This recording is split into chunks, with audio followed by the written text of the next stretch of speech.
आज आपण काकडीचं थालीपीठ करणार आहे। त्यासाठी मी गव्हाचं पीठ घेतलेलं आहे 1 वाटी, अर्धी वाटीच्या पेक्षा थोडंसं जास्त बेसन घेतलेलं आहे, 1 कांदा घेतलेला आहे, कोथिंबीर घेतलेली आहे, 1 टमाटो घेतलेला आहे आणि 1 काकडी घेतलेली आहे, लसूण जिरं घेतलेलं आहे आणि 4-5 मिरच्या घेतलेल्या आहेत हिरव्या। हे काकडीचं थालीपीठ सर्वांना आवडते। आपण सकाळी नाश्त्याच्या वेळेस पोरांना बनवून देऊ शकतो। चला तर आपण सुरुवात करूया काकडीच्या थालीपीठ। काकडी चांगली किसून घेऊया।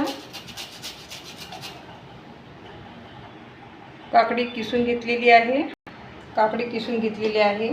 त्यातच कांदा टाकून घेऊया, त्यातच टमाटर टाकून घेऊया, त्यातच थोडीशी कोशिंबीर टाकून घेऊया, लसूण जिऱ्याचा हे टाकून घेऊया मिक्सचर, बेसन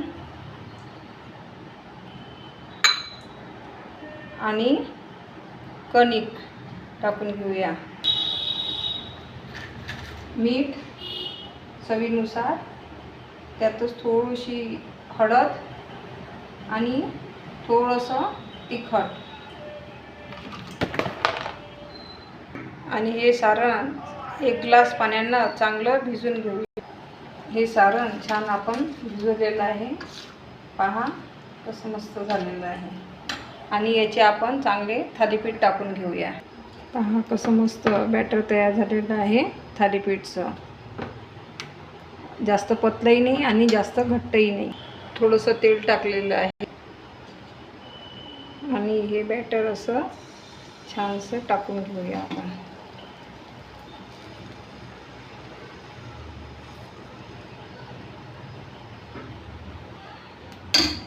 असं छान मस्त थालीपीठ तयार करून घेऊया। त्याच्यावर 2 ते 3 मिनटं झाकण ठेवूया। पहा मस्त छान झालेलं आहे हे थालीपीठ।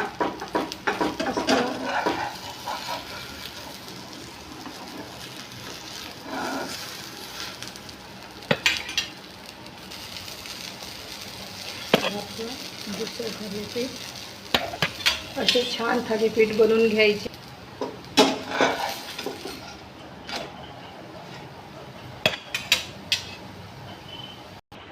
असे आपले खमंग असे थालीपीठ तयार आहे। ते आपण दह्यासोबत किंवा सॉसबरोबर किंवा लोणच्याबरोबर सुद्धा खाऊ शकतो। हे गरम गरम खूप छान लागतात आणि पोरांना खूप आवडते। तेव्हा ही थालीपीठ तुम्ही नक्की करा आणि घरी सर्व उपलब्ध राहते, जास्त वेळ लागत नाही आणि पटकन बनते आणि गरम गरम तर पोरं खूप आवडीने खातात।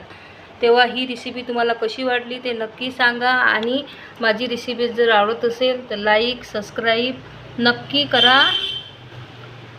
पहा किती छान दिसते हे थालीपीठ आणि चवीला तर खूपच छान लागते आणि पूर्ण असे स्पंची राहते, असं पहा असं तोडून असे सॉफ्ट राहते, नरम नरम असे। पहा किती छान असे हे दिसते आणि चव तर इतकी छान लागते गरम गरम तर खूपच मस्त। तेव्हा ही रेसिपी तुम्ही नक्की करा, आपल्या मुलांना खायला द्या। गरम गरम काकडीचे थालीपीठ खूप पौष्टिक आणि हेल्दी आहे। धन्यवाद।